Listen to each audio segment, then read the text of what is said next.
Following is a production of DallasCowboys.com and the Dallas Cowboys Football Club. How about them Cowboys? Yeah! Go Cowboys! Let's go, baby! Are you ready for a break? Yes. Are you ready for a break? Absolutely. Ready for a break?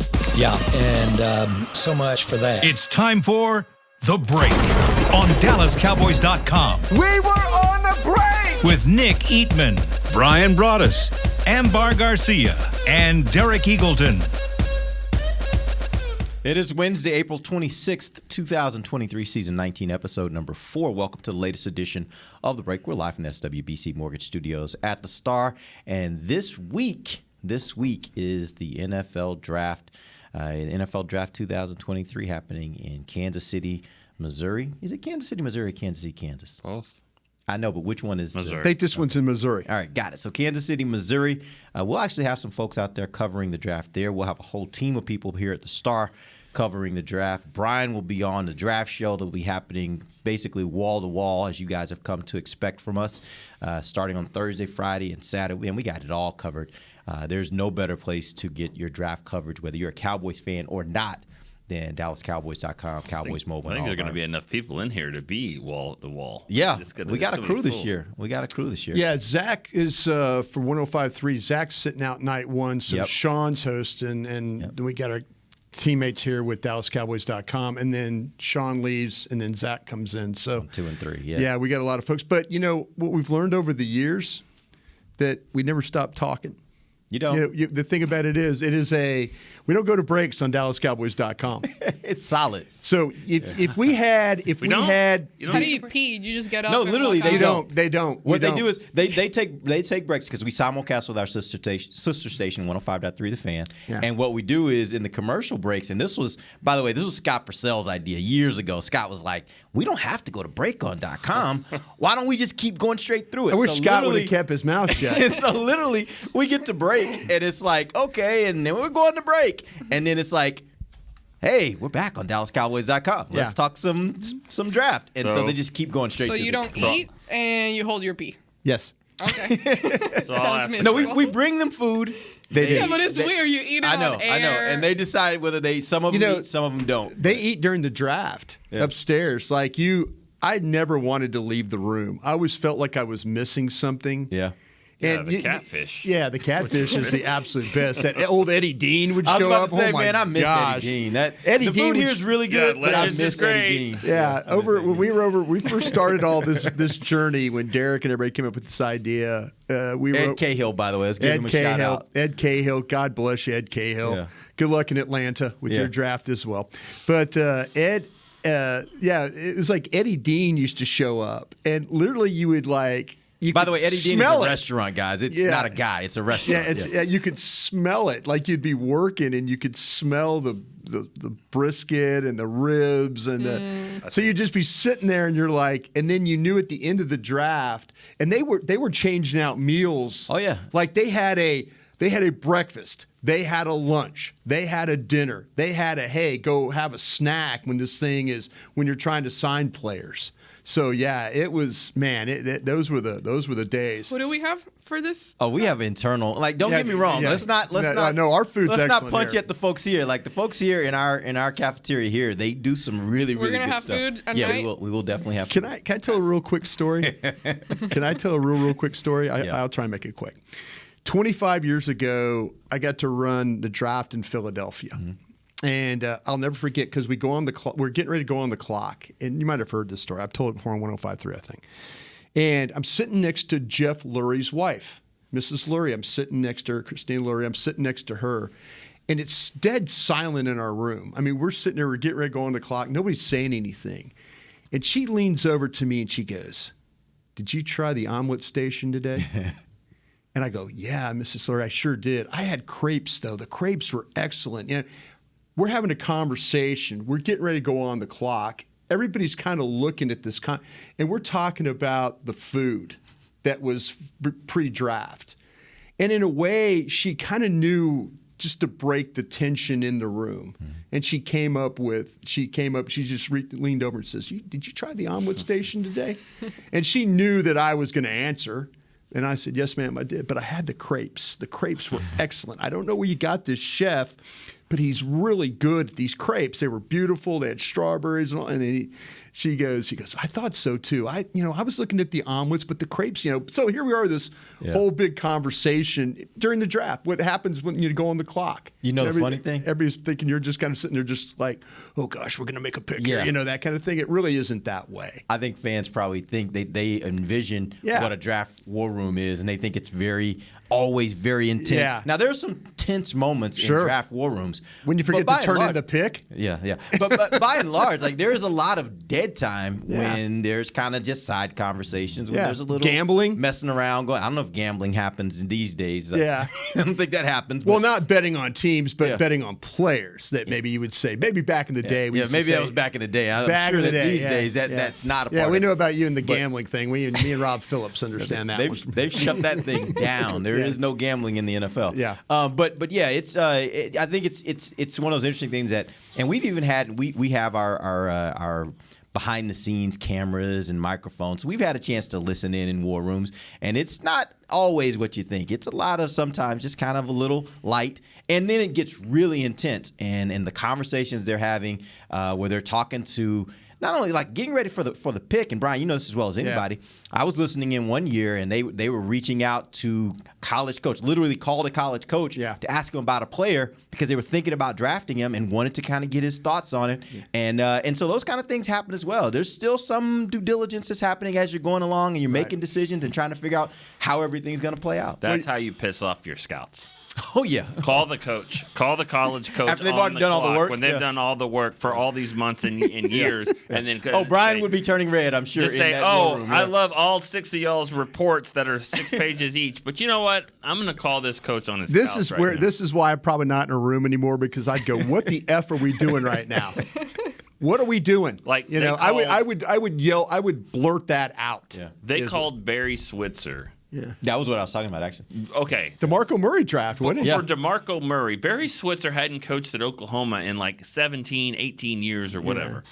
But, when Barry Switzer, still tied in, plugged into the program, of course, and all that.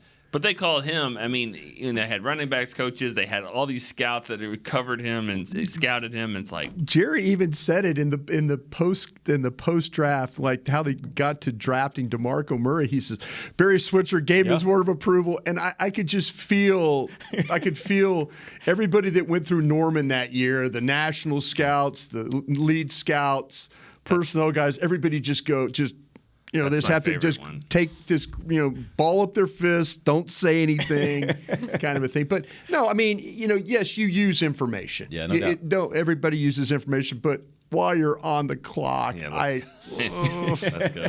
I would. We got our board. You could hear my fingernails just dig into the desk as that was happening. All right, let's jump in. I wanted to start with a little talk around the pre-draft press conference that happened earlier this week with Stephen Jones, Jerry Jones. One of the things that struck me initially, there was a conversation, and this was probably what got the biggest play out of anything said during the press conference. But Jerry made the comment, we may be interested in going down or maybe up or might sit there, which is a typical comment from Jerry because he's just like, at this point, we're just giving you basically information to kind of divert from where we really want to go and what we really want to do, which is what every team does. That being said, the question for you guys is, what do you think is more likely to happen this weekend? They sit and take the big pick at 26, they move up, or they move back before they take their first pick? I would say make the pick at 26. That would be what I think would happen first. Trading back would be second, and then trading up I would be third. I don't really see a scenario. I mean, I see some players there that they would want, but trading up seems a little tough because you've already done that. You've already traded some 5th-round picks, 6th-round picks this year, next year to kind of improve your team with the Cooks and Gilmores and stuff like that. So you've already kind of done it. I'm not saying you can't, but they like picks around here, and so to move up to get a guy. It could happen, but it's more likely that they just make the pick right there. And I don't see them trading back very much because you're getting out of the first round. Yeah, I don't think definitely they wouldn't trade up because of the value. Like, how much they care about their trade value or their pick value. The only time The only way I would see them trading back is if absolutely everybody, because it gets to that point where you get to the list of guys that you have that could easily fall into second round grade. So the only way is if all their first round people are gone at that point. I think if there is a trade option where you get more value that way and just add on picks and pick someone on the second round, that's the only way. But right now, I do see it just staying there, and I think some guys will fall. Interestingly, as a point of a little more clarity there, they even said in the pre-draft presser they're thinking 15, 17, 18 are the number of players that they have first-round grades on. So the likelihood is when you get to 26. They're dealing with guys that are second-round grades at that point anyway. Right? I talked to two teams last night that were both ahead of Dallas, and they had 16 and 18 names, first-round grades. I'd heard the whispers of some teams only having 9, which seems kind of – I've never heard 9. It generally is somewhere between 15 and, say, 20. You know, sometimes you get 22, 23, but it's very, very rare that you get. I think last year Dallas had 15 when Jerry accidentally kind of revealed his board. You know, he showed his, you know, he had 15 names. I think they did the research on that. But yeah, I you know, to me, I think that going up only will happen if somebody is desperate enough to move. And I mean, somebody calls Dallas and says, hey, listen, you interested? Let's say Baltimore wants to move at 22. And then Baltimore's just so adamant about getting out of there that they sell their pick for cheap. Mm-hmm. Yeah. That's the only way I see Dallas going up. I don't see Dallas paying a premium to have to go up. I think it's going to be a team, the Chargers, Baltimore, Minnesota, somebody like that would bail and sell their pick for cheap. And then it makes sense for Dallas. Like, listen, on a short move like this, we might have to give our 3. But they want a 4 or 5 here. Should we got to think about this, right, guys? You know, and if that's the case, that's where you dance forward.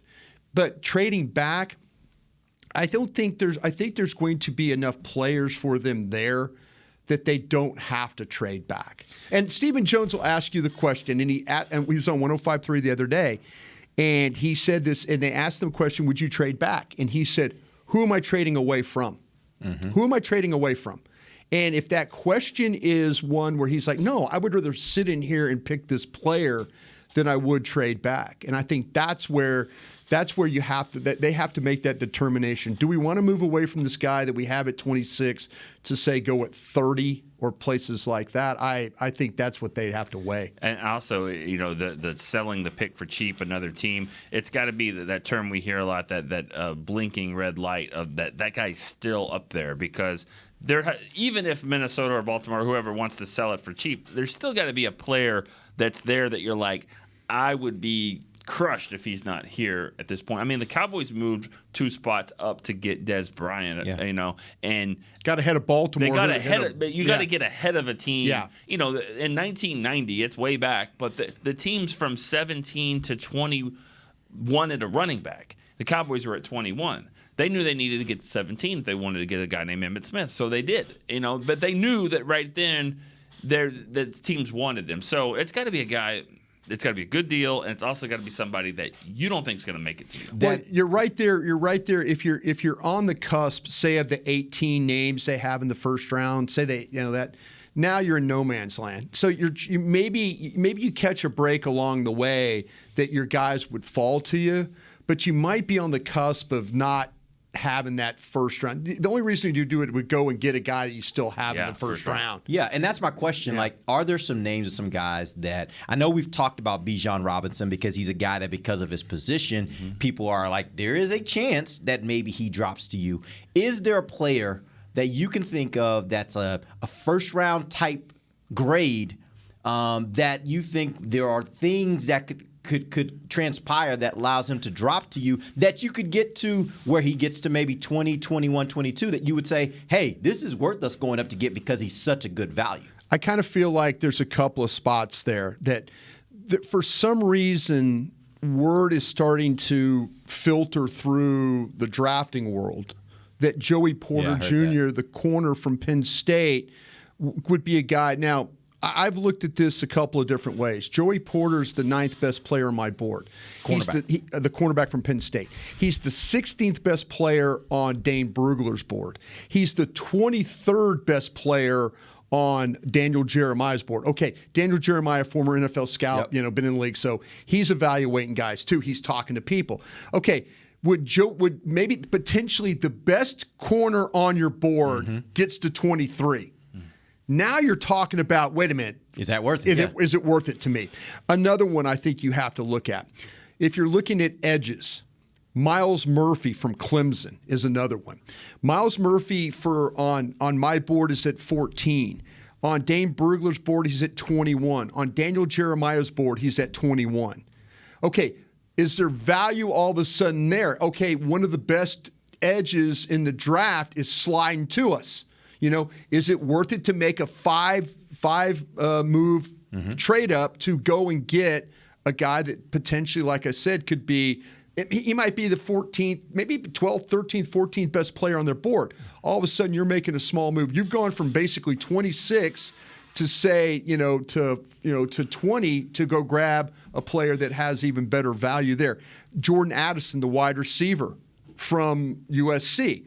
Throwing out a wide receiver here. He's a little bit of a smaller guy. He's 5'11", 173. 15th best player on my board, 25th best player on Dane Brugler's board, 15th best player on Daniel Jeremiah's board. Okay, where is he somewhere in between? If you're into that wide receiver, if you feel like that he's the first wide receiver on your board, maybe that's where you think about going and you don't want him to slide any further because people are seeing the same thing you are. They're seeing sliding players, and they're thinking, how do we go and get this guy now? Yep. So that's what you have to look at. All right, let's talk a little bit about that running back position because I think that's the one that's really interesting to a lot of people because of the position itself and because of some of the talent there. The quote that came out of the presser was, if there's a good running back sitting there, I can't imagine he's not going to get a lot of attention from us about what he could do. If the right guy were there, we'd certainly look at it. That was a quote from Stephen Jones.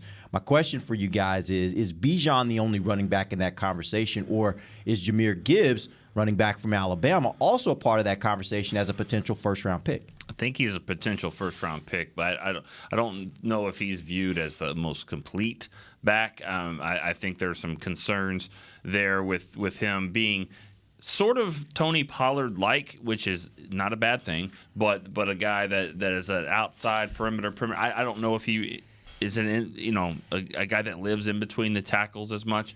But he's a dynamic player. There's no doubt about it. I've seen him hit 2 home runs in the same quarter right in front of me there at Arkansas, and he was unbelievable, so fast. He's just a dynamic player. But I don't think he's a trade-up for guy. I think he's a guy that if he's there, they would.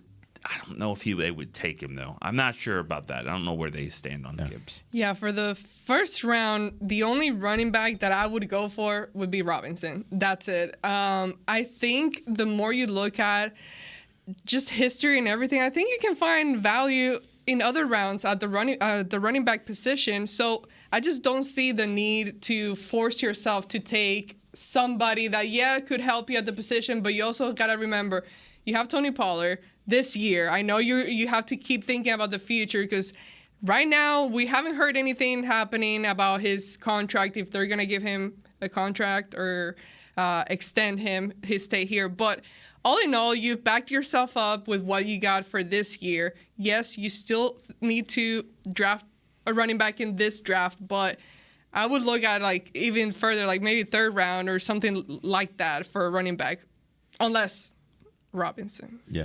I think Robinson makes a lot of sense there. I think it would, number one, it'd be the best player on their board.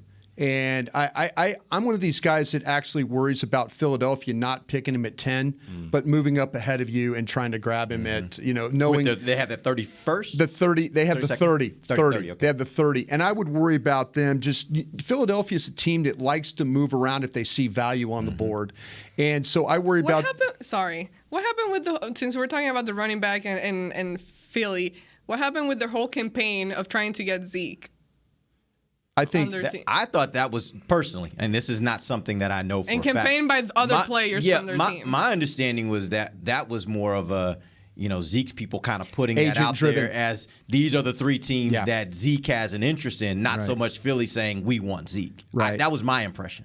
Right. Well, by campaign, I meant by you saw multiple players from the Philadelphia Eagles tweeting out, "We want Zeke" or something like that. But anyways, I'm But just you had some wondering how people- that plays into Yeah. what they're doing in the draft as far as the running back position. Yeah, I think Philly. I don't think they would take Robinson at 10, but I think they would consider him at 30. The value there's too much, and people are. I think Dallas is doing a good job of not saying anything about Bijan Robinson. They haven't 30 visited him. If you listen to his discussions of who's visit with, I think the two teams were Philadelphia. Was one of them, and God, I can't remember. There was two teams, but Yeah, it it wasn't. was two. I don't remember. That's it. It's been a very small group because I think he's one of these players that everybody recognizes as a top 5 player. They just don't know where to take him in the draft, And they don't want to give their hand away on where they would take him if he got to a certain point. Yeah. If I'm Dallas, I would be concerned if I was sitting on waiting for him and see. But to your point, Spears from Tulane, Bigsby from Auburn, Roshan Johnson from Texas. Those are all third-round guys that if you drafted, they very well in 2024 could be your starting running back. That's just that. This draft is really, it's unusual for the number of short wide receivers, depth at tight end, running back depth throughout, and then your cornerback. So there's spots, but yeah, if to your point, it's really Bijan Robinson or bust in what I would do if I was the Cowboys. All right, we're going to take our final break. Our first break here. We're going to come back. We got a few more things I want to hear from the I presser. shouldn't say bust. I should say if I don't get him, I can go get others. I shouldn't say That's bust. the only running back you'd be looking at in the first round. First round, right. All right, we'll talk about a little more draft when we come back. DallasCowboys.com radio. Todd thought it would be secure to jog in the cheetah savanna. Todd believed the big cat repellent he bought online was reliable.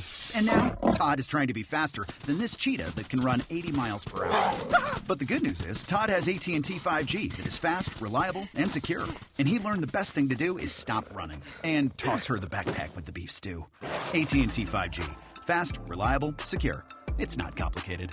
5G requires compatible plan and device. 5G may not be available in your area. See att.com/5G for you for details. Hey, honey, can we talk? Of course. What's up? Well, I just thought you should know I've been curious about the new Dr. Pepper strawberries and cream. Have you felt this way a long time? No, I just think I'd really like the taste of Dr. Pepper, swirled with layers of flavor. If you feel that way, I think you should try it, babe. It's amazing. I mean, you're amazing too. New Dr. Pepper strawberries and cream. The new flavor you deserve. Want to use the Cowboys locker room's favorite products? Check out the official men's skincare brand of the Dallas Cowboys, Jack Black. Right now, you can get the Jack Black Playmaker, a curated collection of Cowboys locker room favorites for just $10 with free shipping. The Playmaker includes 4 Jack Black skincare favorites, plus a full-sized intense therapy lip balm. Go to getjackblack.com/Cowboys and use the code word Cowboys. The Jack Black Playmaker, $10, free shipping. No one knows where this market will go. Right now, it feels like a wild ride. But one thing's for certain, there's a way through it. And the experience and guidance of a Merrill advisor can help you get there. Because where there's a bull, there's a way.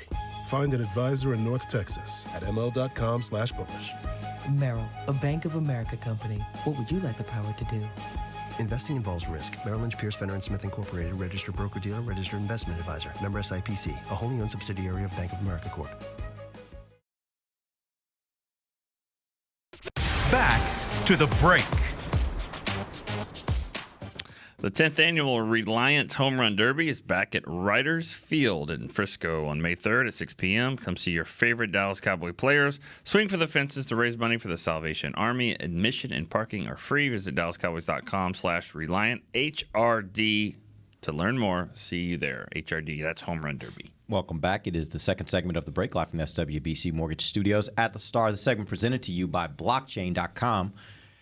Let us talk about some specific names for the draft this weekend, particularly on Thursday night. I want to go around the table. I want each of you guys, I told you to prepare for 3. We don't have enough time for that. So we're going to have each of you give us one player that is a realistic shot of being there at 26 that you think would be best option, best case scenario for Dallas to select at that position. Let's start first with you, Mr. Eatman. No, I'm going last. All right, I let's told go them first. I'm going last because they let them make the picks. Then I got like 100 names. So all right, let's go, Brian. Brian, give me yours. I think Drew Sanders is a legitimate option there for the Dallas Cowboys, a linebacker from Arkansas. Depending on which way the draft, I kind of feel like that the draft is going to. The draft could fall a couple of different ways. For the Cowboys, I think they've left themselves open to take a lot of different players. Nick's talking about maybe 9 names there. Could there a guard be there? Could a wide receiver be there? The tight end's a very popular thing, depending on which tight end it is. I kind of feel like the one player that I know will be there when they pick at 26 is Drew Sanders, that linebacker there from Arkansas. Okay, since Derek has to take a call, I'm going to kind of change it up a little bit, go back to what you said. You said originally we said 3 names. Yeah, so I had 3. Let's go for 3. I think we have time. I had 3. I had 3 names. But he knew how long I talk, so he's smart about that. I think Dalton Kincaid, the tight end from Utah, would be a consideration, absolute consideration there. I know a lot of people have best tight end on your board. No, actually, the other tight end is the best tight end on my board. But Kincaid, Mayor's number 18 on my stack of 210. Kincaid is 22. So, but I think if they had a choice, one of these tight ends is going to be gone. Kincaid or Merrick, both tight ends could be gone too. But I think if they had a choice, they probably would take Kincaid. That's just my guess there. All right, let's stop at 2 there, because then you'll go for 2 for you. Are you Mayor, getting so I'm just changing. Formal I'm completely changing. And also, but I think you were saying tight end may be one of yours. So well, I haven't been necessarily a fan for drafting a tight end this year, just because I feel there are other bigger needs. But the more I look at the draft and everything, whatever kind of offensive weapon you can bring in this year, you need it. Wherever that is, whether that's running back, whether that's a wide receiver, that somehow, if there is a trade happening, now you fall into the second round, you decide to draft a wide receiver there, I think that can be very much necessary and impactful in the offense, as well as a guy that's a tight end. You mentioned Mayer, and one thing I really like about him is his blocking abilities. Right. And I know, and we've talked about it, people comparing him to Jason Witten. Some people compare him to him. But one of my guys, like my main guy right now, I think would be Steve Avila, Esteban. I don't know if he's Hispanic or not. I know he's local from Arlington. Yeah. I like his name, not the short version. Esteban Avila. Okay. We'll see if he speaks. You're one of the few people that know exactly how that rolls. But can he play? Yeah. But can he play? I like his ability. He has he's played in all 3 positions on the O-line. He has experience in all 3, tackle, center, and guard. And I think he can be a guy that, although eventually you want to find the specific position and keep him at a certain spot, he can be someone that the type of player that this O-line needs right now, that has that type of flexibility to move around and be put where he needs to put. I think he has a lot of power and strength. And one of the things I was reading about him that I really like is his captain ability, his leadership, the type of player, the type of mentality that you need, especially in the O-line, and that type of devotion and concentration. So he would be my top guy right now as far as who I think might be available there. But like I've said before, if Robinson is somehow there, definitely take him. But if not, I'm looking more for O-linemen. Yeah, I think you nailed the description of the player. I think you got him absolutely right. How do you say his name? Avila. Yeah. I think what both she says it better than me. Well, both of you don't those have to roll guys. anything there.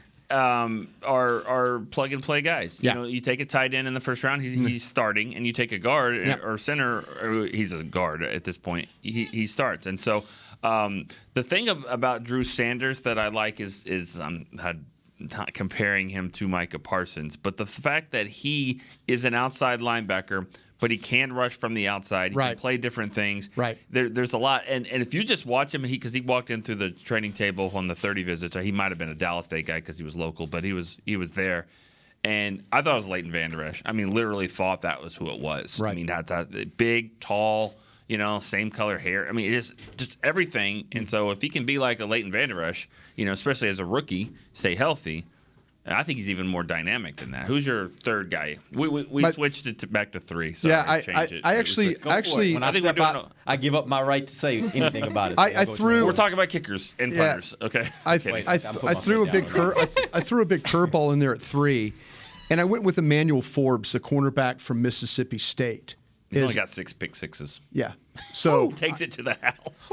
Maybe this is one of these guys that we haven't talked a whole heck of a lot about. The thing we've talked about is he is a slight built guy. He's at combine, he weighed in at 166 pounds. Dang. If you're one of these people that believe in numbers and metrics and things like that, there's only been 2 corners that have been drafted that have weighed less and played and had success. So I think that, to me, with Forbes, the tape is just that good. Where if you got to the point where it's like, we're going to take a defensive player, and I know people are talking about McDonald and others, the edges and things like that. If you're looking at a corner that can just lock some people down, and their situation at corner might not be as ideal looking forward, I think that Emmanuel Forbes would be a guy that I would keep an eye on as that guy. So I have this question. I've heard other people say a similar thing about him, that the tape says he can play regardless of his size. For the Cowboys, where they have had some challenges on the perimeter being able to stop the run.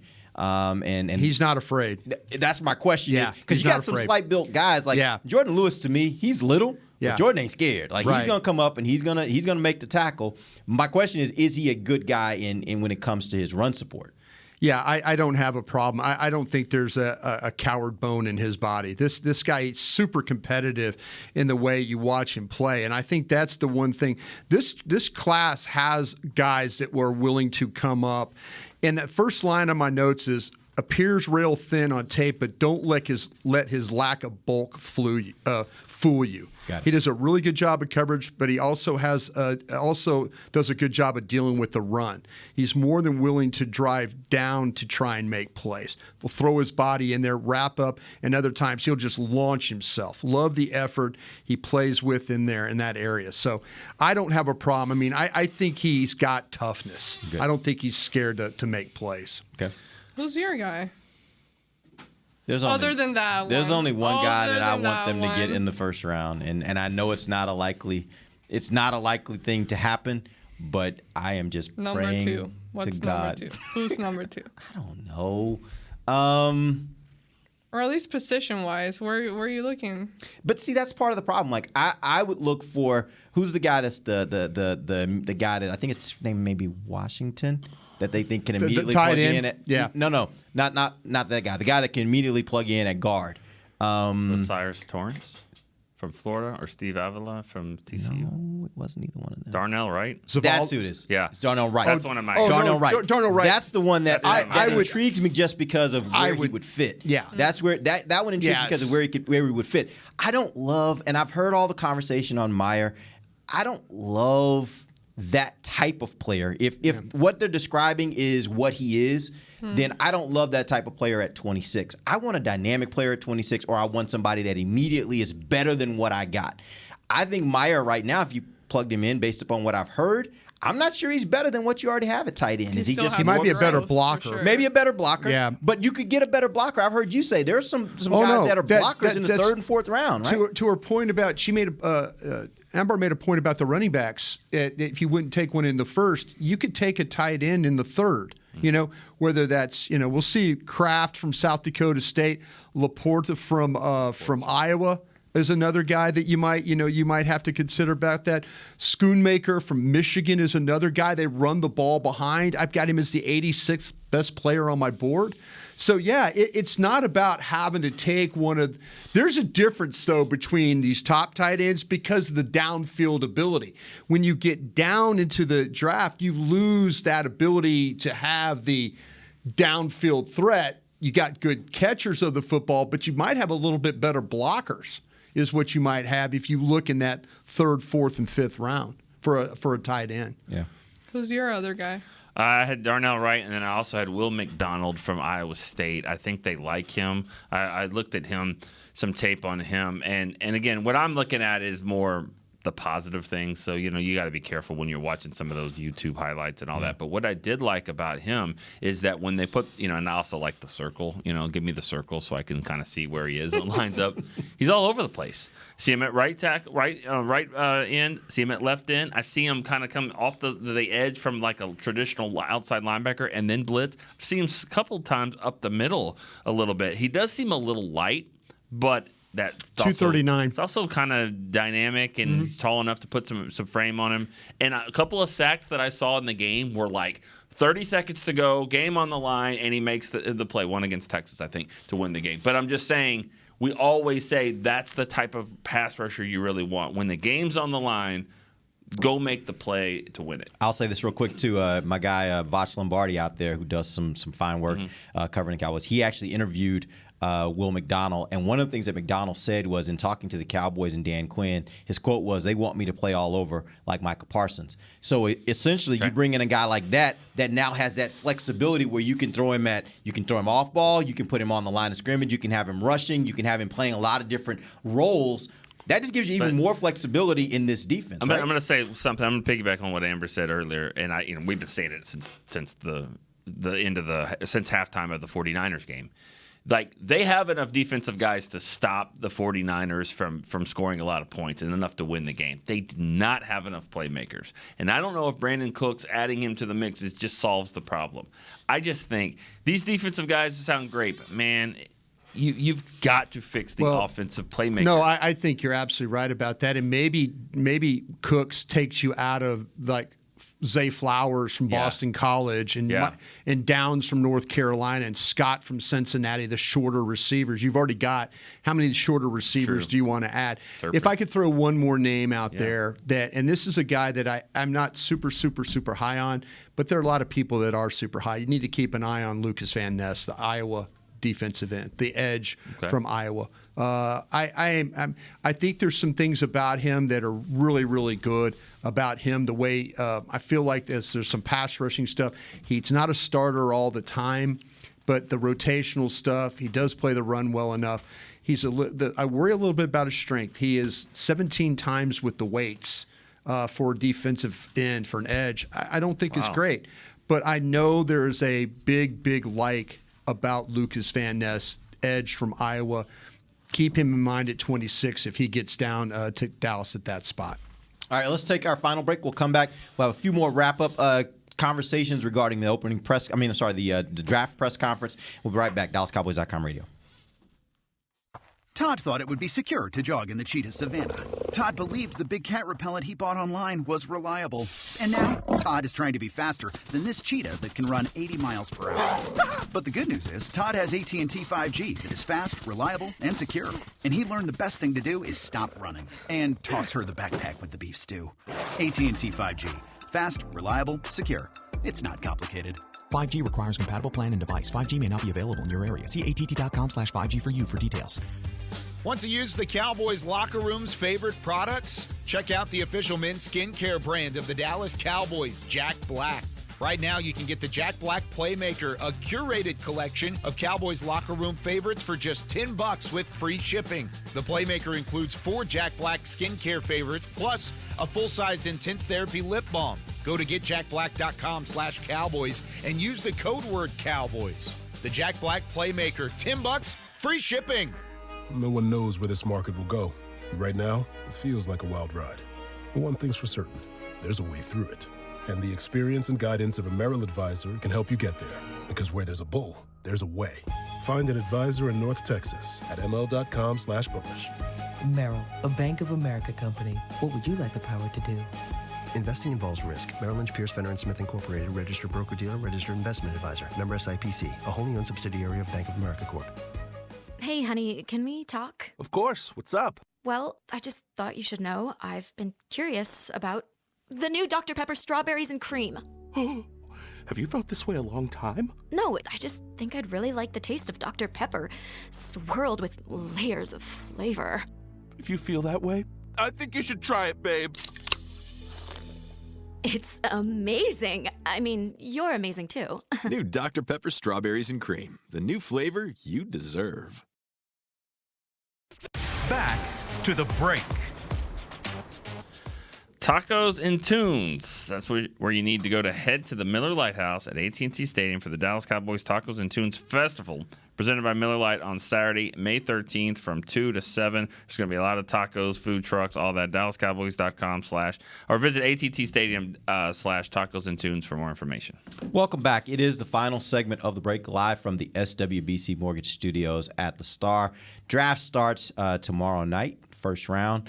And so we're going to end today's show by doing what we would normally do on a Friday heading into a game weekend. I'm going to nail these guys down and make them tell you who exactly the Cowboys will pick with their first round selection on Thursday night. I'm just going to tell you right now, because I like when we do our gut feeling on the game, I make sure it's the same pick. I am subject to change. You're throwing them all pick. around? I'm subject to change. Have you gotten your pick. envelope yet? Do you still get your I envelope? don't get an envelope. That guy doesn't work here anymore. Oh, well, maybe he just knew somebody. Yeah, no, I don't get any envelopes anymore. And if so, I would open it. I wouldn't He's a wait. good dude you're talking about. Yeah. He, the guy, a former scout, used to give me an envelope, but he made sure that I didn't open it until after the draft. You were good about that, too. I remember that. Yeah, he was right. Twice he did that. He gave it to you long before the draft. Yeah, long before the draft, yeah. I'm ripping that thing open now if I got an envelope. Oh, man. Who's the pick? You're on the clock. I'll say Darnell Wright. I'll say the offensive tackle. Man, if that happens, I'll kiss you. Seriously. I'm changing my pick. Got real serious. Punter. That's how happy I would be about it. Does he play yes. left guard Everything you want to Yes? say, yes. Yes. This is a better, more athletic Ron Leary. This is a tough.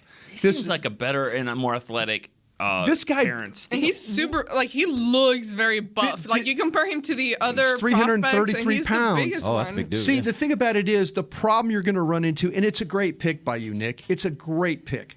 The problem is you can watch him play against Will Anderson from Alabama, who's probably going to go in the top 5, wipe him out. Bijan Robinson, probably going to go in the first round at LSU, wipe him out. That's what I'm saying. He plays against, and even where's the problem then? Why is he not? He's top going. 10? He's going. He's going to go. I got him at 19 on my board. Okay.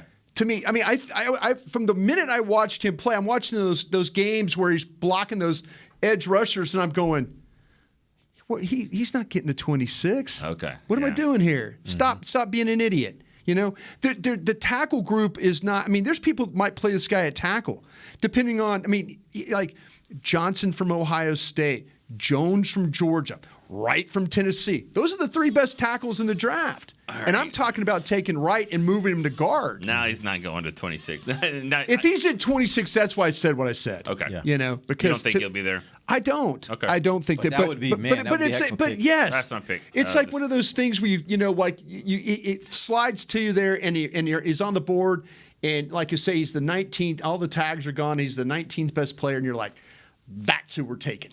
That guy. That's would you be willing to trade up for him?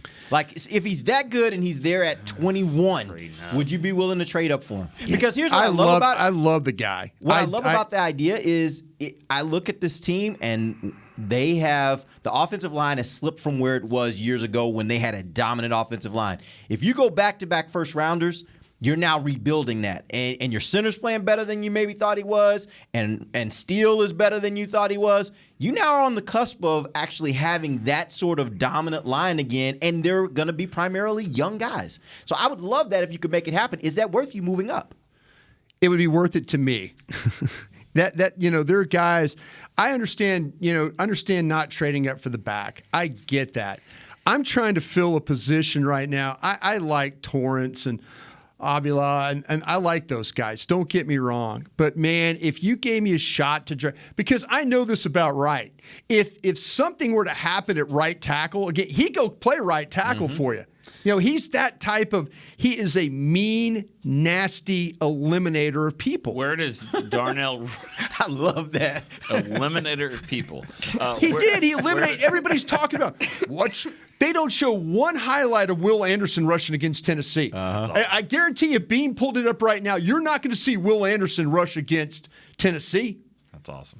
Where does Darnell Wright play in 2 years? Where does he play in 2024, 2025? I don't move him. I play him. I mean, okay, depending on what's happening at right tackle, and they're kind of giving these mixed signals about where Tyron Smith is going to play. I'm telling you, I've admitted it. I'm wrong. I'm wrong about Steele. I like him at right tackle. Him and Martin. How come he wasn't part of your 3 then? Which one? Darnell Wright. Because I didn't think he's going to be there. He doesn't think he's going to make it. I don't think he's going to be there. Yeah. Okay. Yeah. Who? I would say Bijan Robinson. I don't think he's going to be there. Who's your guy? Who's your 26? I told you who I think. I feel like it's going to be one of those tight ends. It's going to be, if Mayer goes to, say, the Commanders at 16, that's going to send, the Cowboy War Room is going to go, yeah. I think, yeah. Why? Because they want Kincaid. I think they want Kincaid. Got it. So but if Kincaid goes first and then it's Mayer, now all bets are off. It's Sanders, it's McDonald, it's others that are kind of in the mix now. Forbes, is he too high? Is that too rich? And I just threw him and I threw Van Ness in there both as guys that I kind of feel like the room might like better. Again, that's just my opinion. I'm not not talking to anybody about it. That's how I kind of feel like that they're looking at this thing. Amber, who's your pick? I threw a lot of guys at it. I'm sorry. Yeah. I'm going to stick to a no lineman. He already did a whole spiel about Wright. He's a great option. I mentioned Avila, which I think he can still be available at that point, and I think he can still help you a whole lot this year. I know Torrance is a guy that's been talked about as well. I'm not a huge fan just because I don't think he has the right size yet to be that guy that comes in year 1 and gives you what you need. I think he would need to develop and go into year 2, gain some weight and strength in that aspect. So I'm not a huge fan, but I know he's being talked about. I just think, personally, I hope, obviously there are those star players like Robinson, but other than that, I'm looking for a no lineman because I think that you really need it this year. All right. Well, I'm just going to say it for the record. I'm just going to manifest Bijan Robinson will be there. He will be there. We'll throw a party if it happens. Yes, we will. We will have a huge party. But I'm just going to keep thinking he's going to be there, and somehow, some way, he's going to drop all the way to 26, and Dallas is going to run up there with the card, and this offense is going to be just rolling hope he next said year. Phillies. I hope your heart's not broken at Howie Roseman and those guys. It will be. All of a sudden, the Giants bail. The Giants bail, and because Philly knows you're sitting on the guy. Yeah. Philly knows it's like a need. It's not really. Philly sees the value in the player. Yeah, everybody does. By the way, even if it's not Philly, there are lots of teams that are going to be sitting there thinking, "Hey, he's down there." Yeah. Everybody's thinking, "How do we jump up?" Yeah. And that makes whoever's at the 23rd, 24th, 25th pick. It makes them opportunity, gives them opportunities to be able to trade back because there's going to be a lot of teams that are thinking like that if he gets that far. So it's probably not likely, but I'm just prayerful that maybe, just maybe, the Cowboys pick this guy up. And because I do think it would make a big difference for this offense if you get somebody like him involved. All right. Appreciate you guys joining us. We'll be back next week, and we'll break down what happens in the draft. Like I said, the coverage this weekend is going to be phenomenal on our platforms. You got something, Brian? Draft show next. Draft show will be coming up next. You guys will be getting them ready for tomorrow night. And then, obviously, tomorrow night we'll be on the air starting at, 5 or 6 tomorrow? 6 o'clock. 6 o'clock tomorrow. You guys will be on live, and we'll roll straight through the entire draft from there all the way until the final pick on Saturday. You guys will be wall-to-wall live. So make sure you check all that out. Till then, for Nick Eatman, Brian Broaddus, Amber Garcia, I am Derek Eagleton. This has been The Break, live on DallasCowboys.com radio. This has been a production of DallasCowboys.com and the Dallas Cowboys Football Club. How about this, Cowboys? Yeah!